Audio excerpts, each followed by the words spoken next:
So, hey! Hey! You know what, Clayton? What?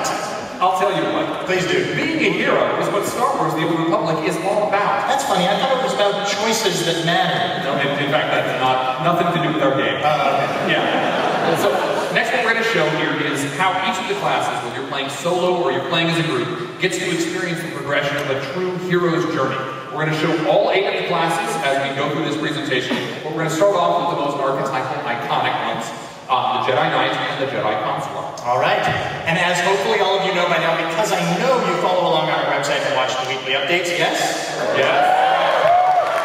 The Jedi, of course, begin on their ancient homeworld of Tython, where the Jedi Order is building a new temple, and they are, of course, training the next generation of heroes. Now, of course, these stories can never be simple. It'd be boring if you just build a temple and build your army and move on. No, it's much more interesting than that. Our heroes are quickly confronted by a series of hostile attacks on the young Padawans. Let's take a look. Let's watch. Padawan, come here, quickly. The training grounds are not safe yet. I got a basic briefing from Knight Weller, but I'd like a full report before going in. The Flesh Raiders moved into the training grounds, organized and ready, attempting to isolate various groups of Padawans. There's a group of students in the hills we lost track of. They're not combat trained. Just let me know what's required. I'm here to help.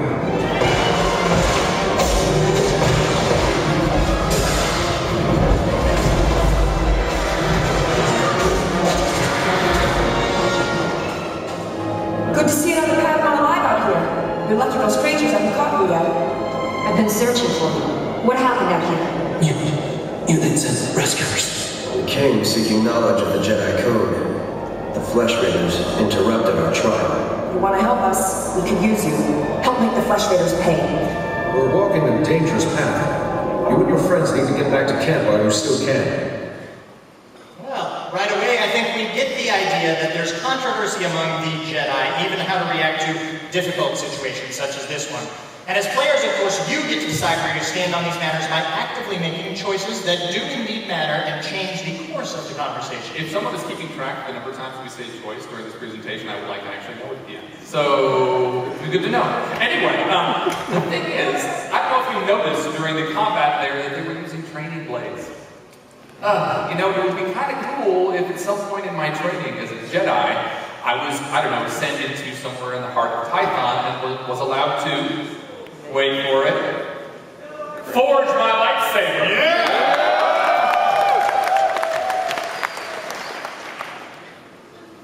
Or not. All that's left is for you to enter the forge and construct your own lightsaber. There's no substitute for the weapon you create yourself. This weapon will be a light in the darkness.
And in this case, our trooper and smuggler are thrust into battle as they face challenges both alone and together before duty or or in the smuggler's case, of course, self-interest eventually draws them away. Yeah, you can stop with the double entendre voice.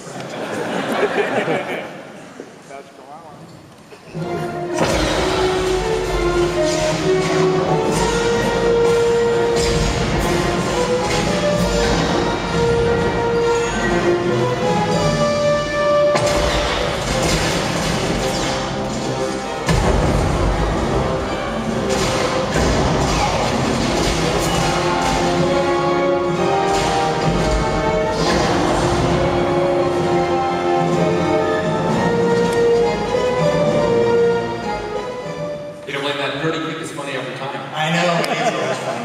It's because he kicks him in the groin. That's why it's funny, in fact. Now, of course, eventually all 4 Republic classes wind up on the Republic capital world of, say it with me now, Coruscant! Yes! Which is still recovering from the battering it took during the war. Again, we talked about the Siege trailer, Jedi Temple destroyed, evil guy Darth Malgus, bad stuff happened. And of course, this makes for a chaotic atmosphere, and each of the classes will have their own reasons for visiting Coruscant, but they'll also get caught up in political intrigues with far-reaching implications. And now, one particularly sensitive mission involves technology that is used to manufacture slave collars. And when you start the mission, the characters have no idea what is involved, but as the truth is revealed, a very important choice presents itself. Thank you. Today, the Senator sent me to find brave and loyal citizens to help with a security crisis. It involves his work to restore the Republic to glory by re-establishing our technological superiority.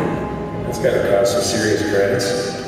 It will, and we must thank the great Senator for his enormous generosity. Recently, the Senator arranged to acquire a shipment of computer chips, advanced hardware that could create whole new industries for the Republic. Fortunately, the shipment was hijacked by the Migrant Merchants Guild. Now, Republic Security is afraid to take on the Guild's thugs. Public security has a lot on their plate. The Senator understands that, which is why he wanted me to find someone like you. I think they were talking to Freddie In Mercury. accordance with Security Force Regulation 1195, conversations with non-security personnel are to be kept to a minimum. Did the Senator's crony tell you where the shipment came from, or what these computer chips are for? Now that you mention it, he didn't explain anything about the chips. The chips are from planet Ryloth. They're designed to operate remote-controlled slave collars. Under Republic Law 4412, Rylothian slave collars and the chips used to make them are illegal in Republic space, even for senators. Mark must be aware of the laws. Sure, he just doesn't think they apply to him.